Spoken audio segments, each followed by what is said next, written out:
మిత్రభేదంలోని 3వ కథ. కరటకుడు కోతి గురించి చెప్పినా దమనకుడు తన ధోరణి మార్చుకోలేదు. అప్పుడు ఒక గార్ధబానికి కూడా ఇలాంటి పరిస్థితి వచ్చింది అని అన్నాడు. అప్పుడు దమనకుడు అడిగాడు, ఎవరు ఆ గార్ధబం, ఏమిటి ఆ కథ అని. కరటకుడు ఆ గాడిద గురించి ఇలా చెప్తూ వచ్చాడు. శివపురం అనే గ్రామంలో ఒక చాకలి నివసిస్తూ ఉండేవాడు.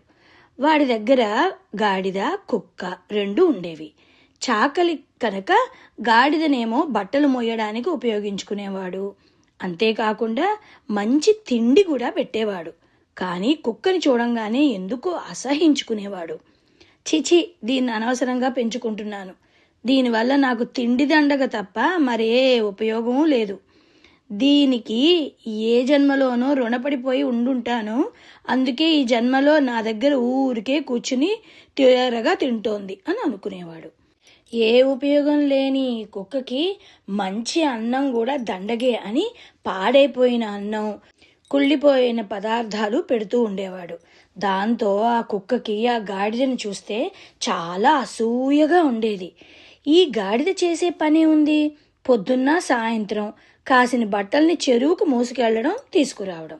మిగిలిన సమయం అంతా ఖాళీగానే కూర్చుంటుంది కదా. మరి నేనేమో పగలంతా కాపలా కాస్తూ ఉండాలి, రాత్రిళ్ళు మేలుకుని ఉండాలి.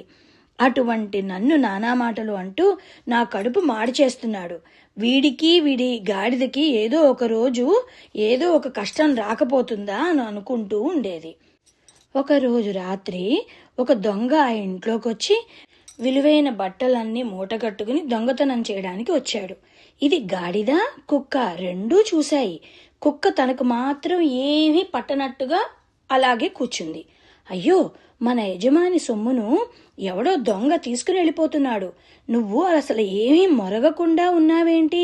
త్వరపడు, మొరుగు, లేకపోతే వాడు ఆ సొమ్ముతో సహా పారిపోతాడు అంది గాడిద. కుక్క చిరాకు పడిపోతూ, నేను అరవను. ఇన్నాళ్ళు నాకు సరిగ్గా తిండి పెట్టలేదు కదా, వాడికి ఈ శాస్తి జరగాల్సిందే. నా కడుపు మార్చిన పాపం ఊరికే పోతుందా అంది ఉక్రోషంగా. అయ్యో, నా యజమాని సొమ్ము పోతోందే. ఈ కుక్కకి నా మాటలు బుర్రకెక్కవు. నేనే గట్టిగా అరిచి నా యజమాని నిద్ర లేపుతాను అని అనుకుంటూ గార్ధబం గట్టిగా ఓండ్రబెట్టింది. ఆ గాడిద అరుపు విన్న దొంగ మూటతో సహా గోడ దూకి పారిపోయాడు.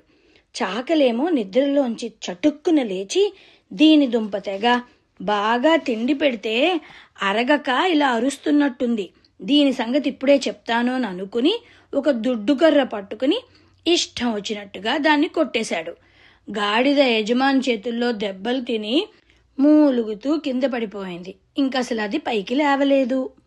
ఈ కథ చెప్పడం పూర్తి చేసిన కరటకుడు ఆ గాడిద అక్కర్లేని పనిని నెత్తిమీదేసుకుని ఎలా ప్రాణాలు వదులుకుందో చూశావా అని అన్నాడు. నువ్వు చెప్పింది నిజమే, కానీ మళ్ళీ మన రాజుని చేరటానికి ఇంతకన్నా మంచి అవకాశం దొరుకుతుందంటావా? అంది వచ్చిన అవకాశాన్ని అనవసర భయాలతో చేజార్చుకోవడం నాకు అసలు ఇష్టం లేదు.